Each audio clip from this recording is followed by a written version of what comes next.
Hey everybody, Ashley here from Sexton-Brewing.ca. It is September 4th today, and we are ready for the 2019 harvest. So let's go take a look at some of these hops and let's get started. So one of the trickiest things is trying to figure out exactly when to harvest your hops. I know from previous experience from a timeline perspective, if I'm picking probably from the last week of August into the first 2 weeks of September, that's in the last few years, that's when I've been doing the majority of my picking. Now you can't just go by off a calendar alone. You sort of have to look for some key indicators from the hops themselves that they are ready to come off the vine. Everything I go by is mostly by touch and feel. What we're looking for is a hop that is sort of springy to the touch, has a sort of a papery like texture, papery like feel in the hand. When you dig into the middle of the cone, you're going to find some nice orange or some nice yellow lupulin instead of orange. Orange is an indicator that it's been on the vine for too long and is starting to mildew and rot. A nice bright vibrant yellow is sort of what we're looking for. Again, nice vibrant aromas as well, but most importantly, it's all by touch. So we're papery, springy, and dry to the touch. Shouldn't feel any moisture whatsoever. But yeah, so we are going to go grab the stuff that we need to get started, and we will go from there. All right, so when it's time to harvest your hops, you only need a few things really. You need a big bucket. Hopefully the bigger bucket the better, and hopefully it's an awesome harvest. You're gonna need some gloves for your hands, just keep them clean, whatnot. You're gonna need some garden shears just to cut the vines down. You're gonna need a beer or a few. You're gonna need a friend if you have a lot to pick, help the time go by, break up the monotony. For garment wise, you could probably wear long sleeves as well, because again the vines have some like little spikes on them, so those can irritate the skin a little bit. So I guess if it's really hot outside, you don't want to do that. But anyways, so let's go chop down our HALLERTAU and we will get started. All right, so I've cut down my HALLERTAU. I cut this one down because I don't have a terrible amount of time to get this done today, and I was not going to be using this hop in a wet hopped beer. These ones are going to go straight into the dehydrator for later use.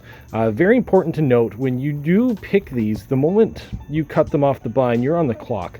You only have a very small amount of time to get these picked and either into the dehydrator, or whichever method you're going to use to dehydrate them, or into a brew.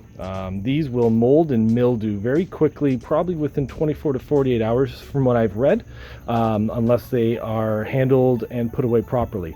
So it's sort of late in the day today, so I figured I'm not going to be brewing with these, so let's just get them down. I can get these picked within the next few hours.